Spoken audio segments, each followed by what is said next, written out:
Hi, I'm Ozzie Ostwalt. Welcome to Religion and Life.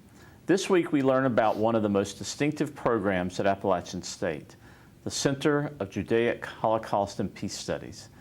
The center commemorates Jewish culture and educates about the history of the Holocaust. To explain just how such a center came to be established here in the mountains of North Carolina are Dr. Thomas Kaplan, director of the center, and Dr. Rennie Brantz of Appalachian's History Department. Welcome to both of you, and thank you for coming this afternoon. Thank you very much.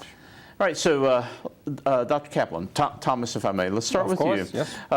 You're new to Appalachian, so maybe if you could just tell us a little bit about yourself, your academic interest, and what brought you to Appalachian State in order to direct this very distinctive and unique center. Of course. Well, let me first and foremost start out by saying how very pleased I am to be back in the UNC system. In fact, I was partially trained in the UNC system, specifically on the campus of the University at North Carolina at Chapel Hill, that at the time was home to some of the most distinguished scholars in the field of Holocaust studies, especially Chris Browning, who since then retired. I most recently came from Davidson College, also not too far away from here, where in fact I was in the process of building Holocaust and Jewish studies. The center always has in fact been on my radar, and I always very much regretted that, for example, a couple of years ago I was unable to help out with the Teachers Symposium in the summer, which I assume we're going to talk about in a few minutes, some of the distinguishing features in fact of this very center, because unfortunately at the time I had a conflicting obligation in Leipzig, Germany, where I was a research fellow at the Simon Dibno Institute for Jewish History and Culture. As you can probably also tell from my accent, originally, of course, I'm not from North Carolina or even from the United States, but actually from Germany. Okay. So I was born there, brought up at the time, doing which really the history of Nazism and the Holocaust, and also the involvement of a large segment of the German population in these crimes became really a center point of public debate and discussion, so in the 70s and 80s. At that point, I was finishing high school and came in the archives where I did a little project for a student newspaper, across some entry that indicated that one of the honorary citizens of the town, a member of the Christian Democratic Party, was in fact mayor, and a mayor in 1930-33, very much in support of the Nazi cause. And so you came across this when you were I came across it when I was in high school, that's why, and I wrote a piece in the student newspaper, which within a day got me a visit from the local head of the Christian Democratic Party. They wanted to direct me in front of a local court for libel and slander and all the good stuff. Oh my goodness. Luckily, my principal was a good social democrat, who then said, son, what are your sources? And as an historian in the making, obviously, I was ready to produce them, but straight from the archives and the whole thing. So you have a long history, really, of history and personal experiences that have led you to this point today. It's the history, is the academic side of it. Obviously, I publish, have a book out on the, in fact, language of Nazi genocide with Cambridge University Press. I'm working on a couple of others kind of right now. But I also, of course, have the overall component of teacher training, outreach, and also activism in quotation marks, if you wish. So, for example, also going back to my time in Germany before I came over, I was leading a small peace camp to a former concentration camp, now memorial of Buchenwald, back in the 90s. So I did some documentary work and some restoration, so with volunteers from Ukraine, America, and Germany. And in the context of that work, the camp was attacked by neo-Nazi skinheads who were en route to, in fact, a neo-Nazi rock concert, which was cancelled. So they decided they take a little detour and visit the memorial. Unfortunately, some of my members in this specific camp were also African American, so visually different and a key target for the Nazis. We called the police, but unfortunately, the police fraternized with the Nazis, and so it was quite disgusting, to be honest. That might not be the proper term to use, but nonetheless, but highly educational, of course. Luckily, nobody was hurt, though some of the memorial was damaged in the process.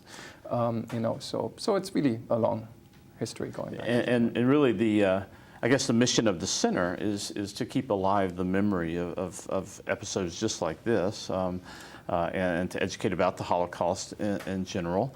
And could you comment a little bit on what the main activities of the center are, what the center is about in terms of mission or vision here? And I guess I'm interested too, and maybe Rennie can help us with this in a moment, how did this come about at Appalachian State University in the mountains of North Carolina? But maybe comment a bit on the mission of the center. Yeah. I mean, the example I gave, of course, were from Germany and relatively early on. But if you look around here, unfortunately, you also see the clear need of the kind of work that the center is doing, which, among others, of course, starts with training ASU students. There's no question about it. And we have built quite a robust curriculum in continuation of doing so.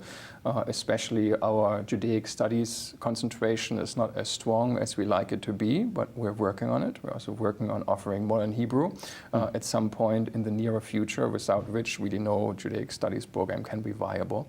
So undoubtedly it's one clear component. The other one, of course, is to work with teachers, middle, high school teachers in particular, and also not just in North Carolina.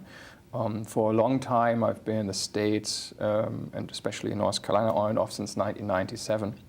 And for several years now, I've been working with the NC Council on the Holocaust, so as the center, of course. And I was involved in teacher training. And every single time when I work, with teachers here in this specific overall setting, I really see the need of working with them further. When I hear, in fact, some comments, of course, mostly unintended, that could be easily perceived and interpreted as even slightly anti-Semitic, or questions based, on, some rumors or whatsoever that Hitler, after all, had a Jewish ancestor and stuff like that as well. So it's very important to do some educational work in this area. So part of your outreach to teachers then is sensitivity training, I guess, to put it one way, but also training to teach about the Holocaust and teach about Jewish studies. And I guess that's where the summer symposium comes in. And I was talking to Rennie earlier, and you mentioned that the center actually grew out of the symposium. Could you maybe tell us a little bit about how that got started? Well, and maybe describe the symposium as well. It's a week-long seminar for high school and middle school teachers on how to teach the Holocaust in their classes. And it came about as an outgrowth of a team-taught honors course that a colleague of mine, Zahara Boyd, from the English department, and I started. And we taught that twice and realized that our students knew a little bit about the Holocaust, but not very much. And it was because their teachers didn't know much. They might have studied books like Elie Wiesel's Night in high school, but they hadn't really found much else. And so Zoe and I talked, and we said, we could do more. Perhaps we could sponsor a symposium for public school teachers. And we talked about this over a cup of coffee, and Zohara said, let's go see the Chancellor, Chancellor Borkowski. And this was in 2002. And I said, no, he's too busy. He wouldn't possibly have time to talk to us about sponsoring a symposium here on campus on how to teach the Holocaust. But she persisted, and we went. And he said immediately yes. And he picked up the phone, and he called Martin and Doris Rosen, and they said they would fund this first symposium.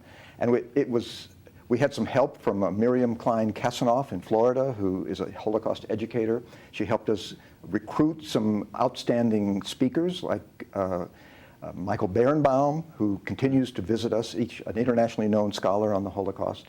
And so we had our first symposium. It was put together in just a few weeks. And then we said, what else can we do?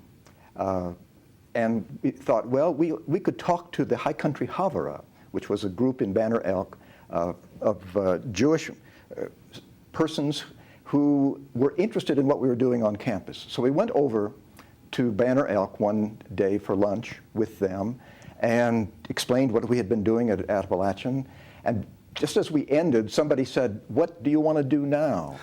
And I said, "It would be nice if we could create a center for Judaic studies and Holocaust studies." And before we left that day, they had formed a committee. They had raised $1,000, and they were the really people who supported this whole effort. And so we began with an office. We continued the symposium, and Martin and Doris Rosen continued to fund the part of that over the years.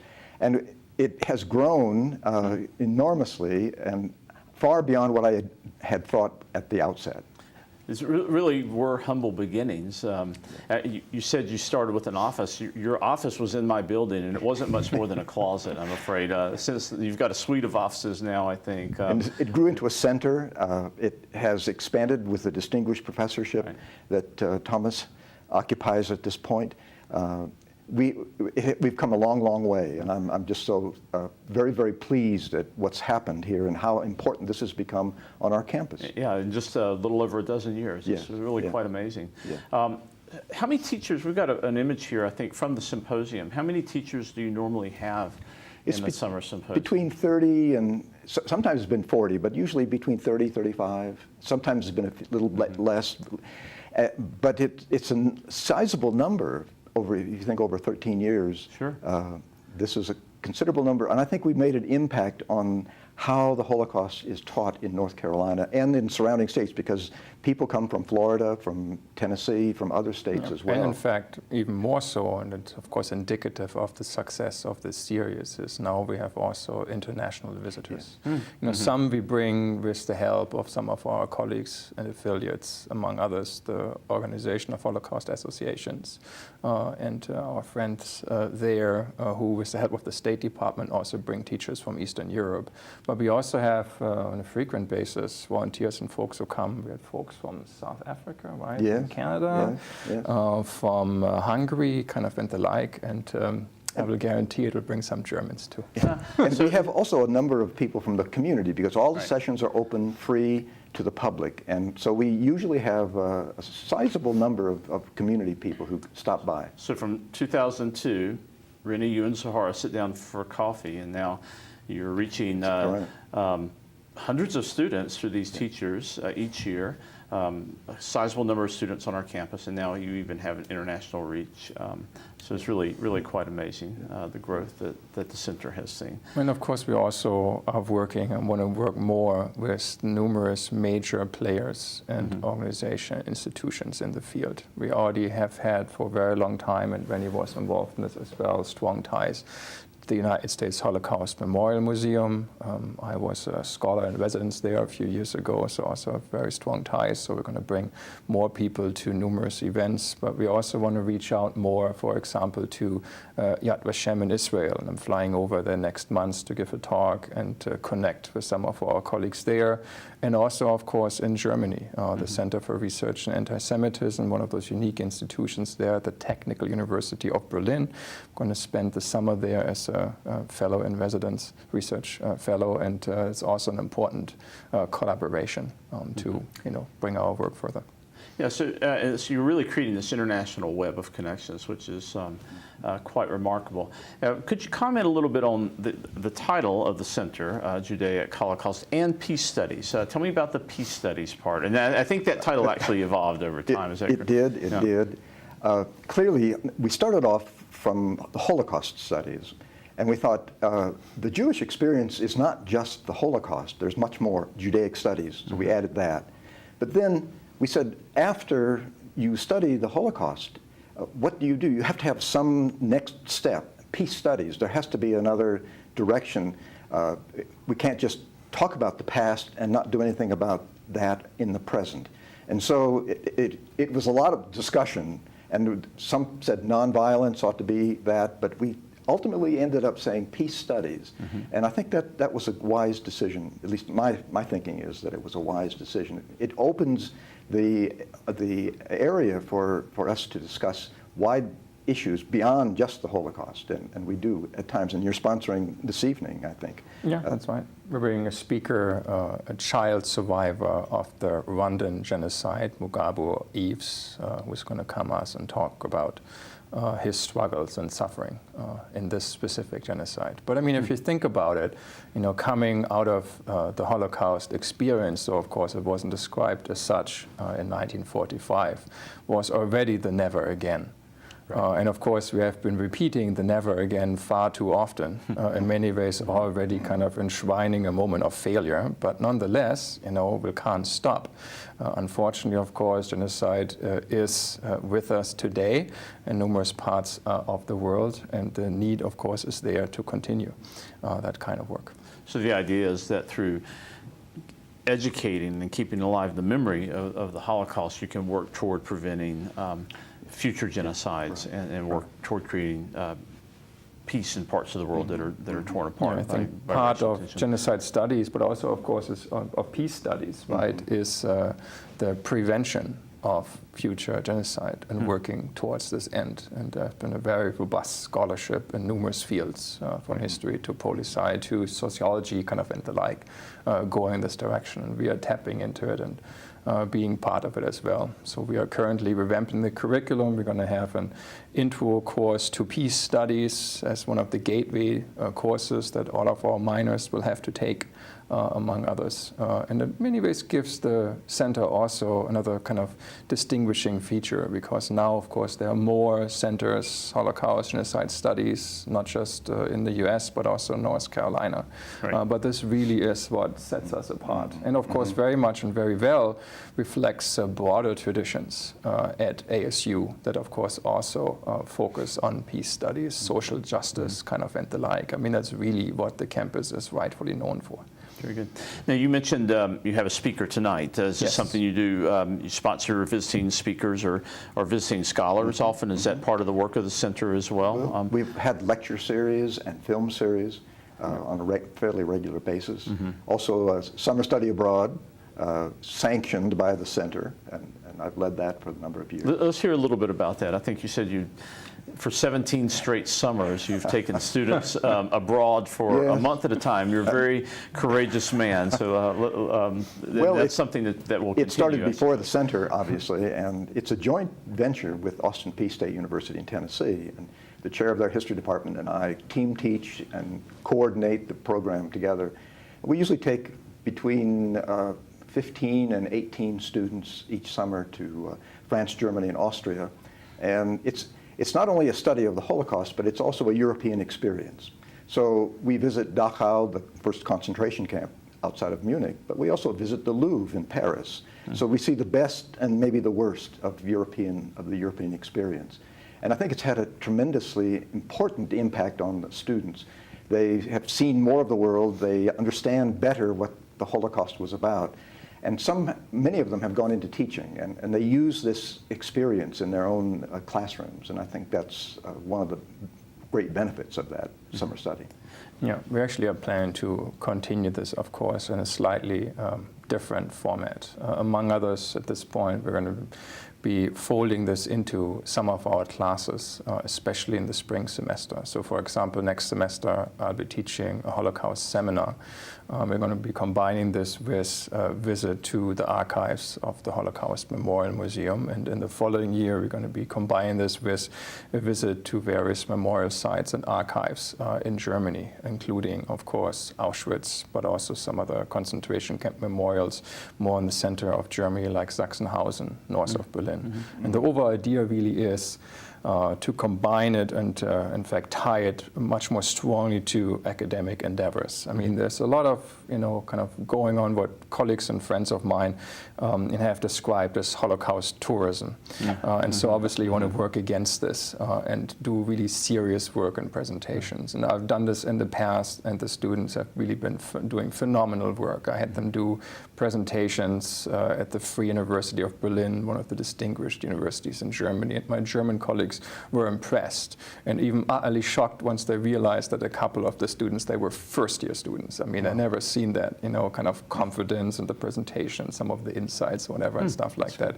And we've done the same in Poland. I mean, so much, of course, of the danger is you take them there, you tell them how anti-Semitic Poland is. Sure, there's anti-Semitism in Poland, but there's more complexity to it as well, and you have them interact with their counterparts kind of in Poland to dig a little deeper and gain more insights. And so the students I've been taking in the past came away, you know, with quite some enriched experiences that were with them for the rest of their college career. Well, for the rest of their lives, I would imagine. Yeah.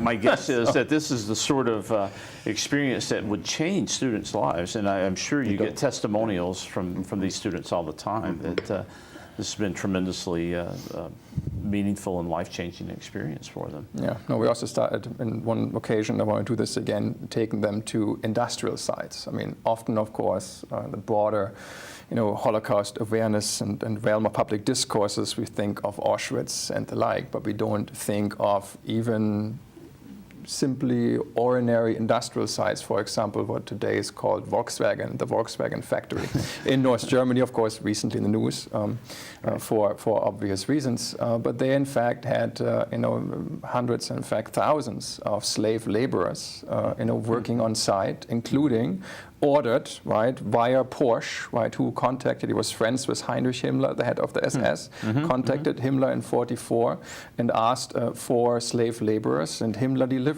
They, in fact, deported freshly arrived Hungarian Jews from Auschwitz to Wolfsburg. Many, of course, died on site, were worked to death, quite literally, and so they have a memorial there, and to be taking students overall to sites like that, and to see, you know, broader, of course, connections with industry, questions of ethics, kind of, and the like. How do those companies handle that past? Right. BMW blocks access, full stop.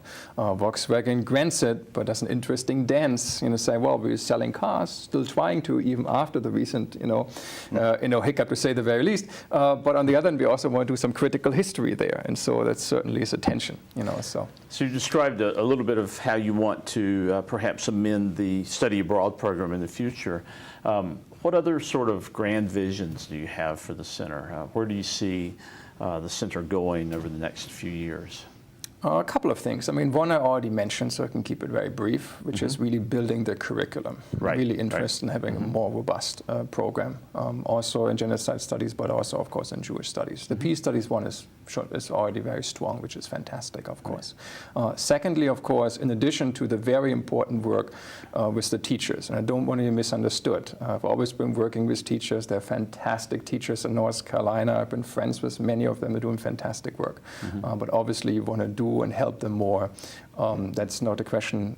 But in addition to it, we also want to work more on the research angle.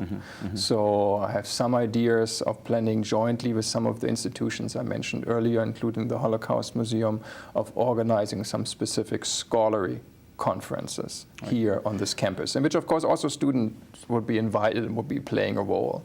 But not just Holocaust education, but really cutting-edge research.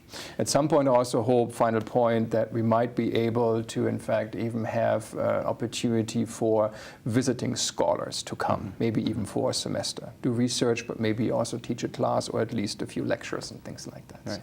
So. In your work with teachers, do you have any impact on the curriculum? Have you seen the curriculum for North Carolina high school students change at all? Is that it has. In some districts, they have added Holocaust courses to the regular curriculum, which weren't there beforehand. And some of it stems from the fact they came to our symposium, they learned a little bit more, and they went home and began selling this new course.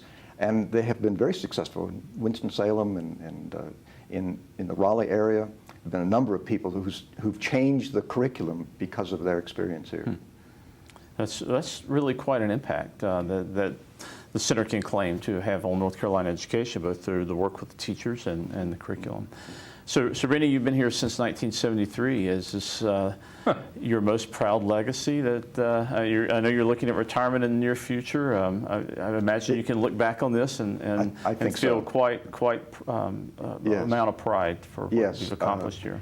As I said earlier, I didn't believe we would be where we are today, but it's with the help of so many different people, from the chancellor to the friends of the center to the directors of the center who have contributed so much, had new ideas, constantly evolving and developing, and I find that to be exciting. That it hasn't. We didn't just sit down and stop someplace. We have continued to develop and grow, and that's, I think, important, and will be important for the future as well. And we have the future sitting right here. You've got quite a legacy to build on.